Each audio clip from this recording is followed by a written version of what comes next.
One thing I wanted to talk about actually was a task that was really draining me. I did develop a process for it that I'm really proud of. This is my idea. It is a slick process, I think. So, some of not all processes will be slick. As long as it makes your day easier, it doesn't matter, like I said before. But one thing that I had a challenge with was in 2014, 2015, I was going to a lot of networking meetings. This was in a property investor circle. And at those meetings, I was collecting in a lot of business cards from people. And I kept saying, I'm going to follow up with you. And at the time I meant it. But of course, reality, I was working a full-time job. This was all outside of work. I get home after the networking meetings. It would be late. I would be tired. And the last thing I felt like doing was like data entry, like, writing emails to people that I'd met at the meetings. But at the same time, I felt really guilty. And I built this pile of business cards that was like my mountain of guilt. Every time I looked at it, I was like, oh no, those are all the people that I met and said I was going to follow up with and never followed up with. And it would really stress me out. And it's funny, I was on a call to a client of ours about this. It was ages ago now. This is all pre-COVID. And he pulled out like this sealed envelope full of business cards and was like, here's my mountain of guilt. And it just made me laugh because I think we all feel that. I'm like, I did want to follow up and maybe there's some lost opportunities in there. And I feel bad that I said I'd follow up and I didn't, but I've just got so much to do and I'm so overwhelmed. I can't do it. But it felt like a broken promise and it really bothered me. So with me, I always think whenever there's a problem like that, I'm like, how do I solve this until I come up with a solution? And the solution that I came up with was basically, again, leveraging VAs and systems, processes, whatever you like. So I shifted it and started leveraging my Filipino VAs so that it was different. First of all, they had access to my calendar, so they could see when I had a networking event coming up. And you can use, like, we're using Google Calendar, like you can color code in there, or you can use some kind of just flag or signifier.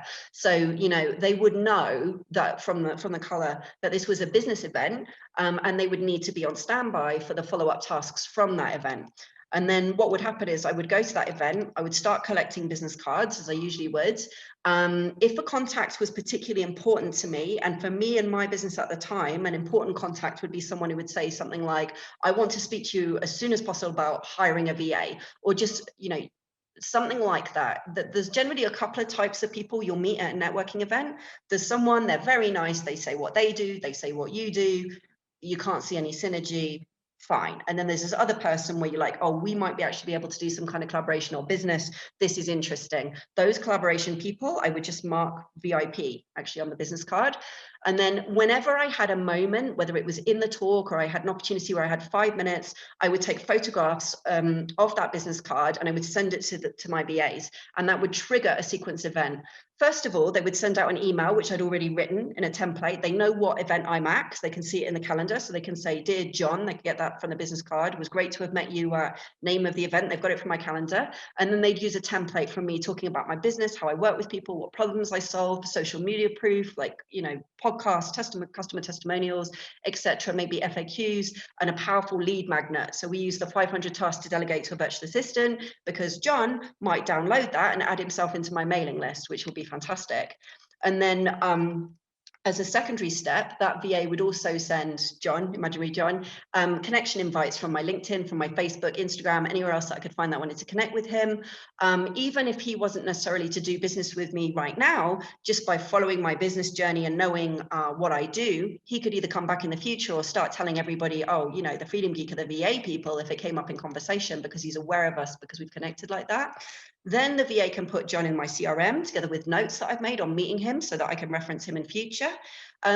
If he was marked as a VIP, he would actually get the VIP template, which is similar, explaining my business, but it would actually say, hi, John, it was great to have met you. I'd love to continue our conversation. Please click on the booking link to access my diary. So that means that within 5-10 minutes of meeting John, he could potentially have got an email from me with a link to my booking calendar, so he can open it up, look at all the times I'm available and book in a call, eliminates all the back and forth, also be connected with me in social media, etc.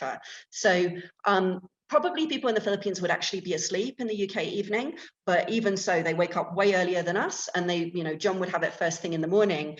And I mean, that process all I really needed to do was design the system. That took a little bit of thinking, design the templates, and then take photographs of those business cards. Now, I know in the UK, the world's opening up again, and the US as well. So these things will be coming back. So that is just a simple example of how I eliminated the need to keep business cards, to, eliminated the stress around not following up with people, and gave people really fantastic information really, really fast through leveraging a VA. So that's just one process that I've set up. I mean, imagine if you set up 5, 10, 50, 100 processes like that it would really transform your business. And that will vary a bit business to business. I do like that example because I'm proud of it and because it was just extremely efficient. But that's just something to think about.